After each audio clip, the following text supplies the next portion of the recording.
Ian the future Machado Garry versus Geoff Neal the gatekeeper. ये fight जो है, to be honest, अरे यार एनालिसिस ही कर लेते ना, ऑनेस्ट ऑनेस्ट की क्या बात है।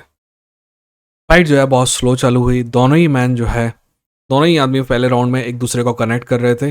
जेफ नील लगातार किक्स से और नीज से अपना डिस्टेंस जो है मेंटेन कर रहा था और पूरे समय राउंड बाय राउंड क्लॉकवाइज कभी एंटी क्लॉकवाइज घूम रहा था। घूमने का कारण बहुत सिंपल सा था कि जब तक आप स्टेशनरी नहीं होगे तो सामने वाला उस रेंज को कम नहीं कर पाएगा।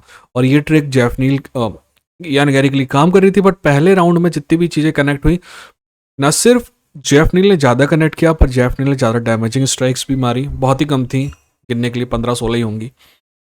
और तो ज़्यादा डैमेजिंग था तो पहला राउंड मैंने जेफ नील को दिया। बहुत क्लोज राउंड था पर जेफ नील को दिया। अगर कोई यान मचाटी को गैरी को भी देता तो भी मेरे को कोई इशू नहीं है।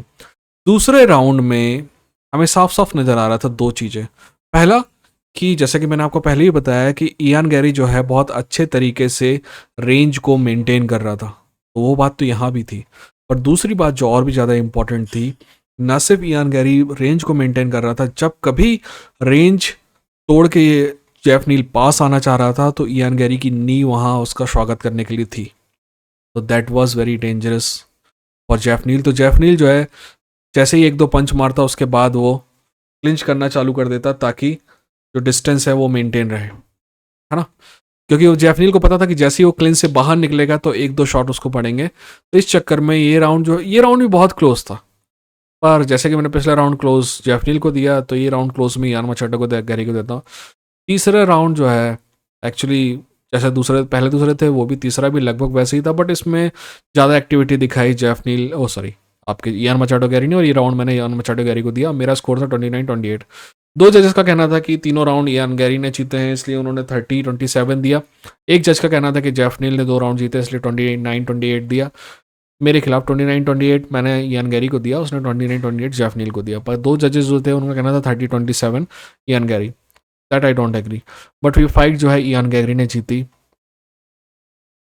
दो बातें बहुत साफ नज़र आ रही हैं। नंबर वन, जेफ नील जो है वो लगातार, मुझे नहीं लगता कि अभी कभी भी वो टाइटल प्रॉस्पेक्ट बन पाएगा क्योंकि उसका एटीट्यूड जो था गो बिग और गो होम वाला नहीं था।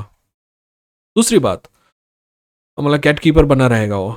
दूसरी बात, जहाँ तक गैरी की बात है, इयान गैरी जब तक कि बहुत शानदार स्ट्रेसलर को नहीं मिलेगा ना तब तक वो जीतते जाएगा। प्रॉब्लम यह है कि इयान गैरी के दो जो बड़े वेपन हमने इस फाइट में देखे तो वो थे नी और किक्स, जिससे वो रेंज मेंटेन कर रहा था। पर अगर आप एक शानदार रेसलर के खिलाफ जाते हो ना तो ये दोनों ही चीज़ें आपके लिए बहुत दिक्कत पैदा कर सकती हैं। नीज और किक दोनों ही आपको वनरेबल बनाती हैं रेसलिंग के प्रति। पर जब तक कोई रेसलर नहीं मिलता है इयान गैरी को तो इयान गैरी का सफ़र जो है वो कंटिन्यू करेगा। ठीक, मिलते हैं नीचे कमेंट सेक्शन डिस्क्रिप्शन में एक वीडियो होगा, आप जाके ज़रूर देखिए।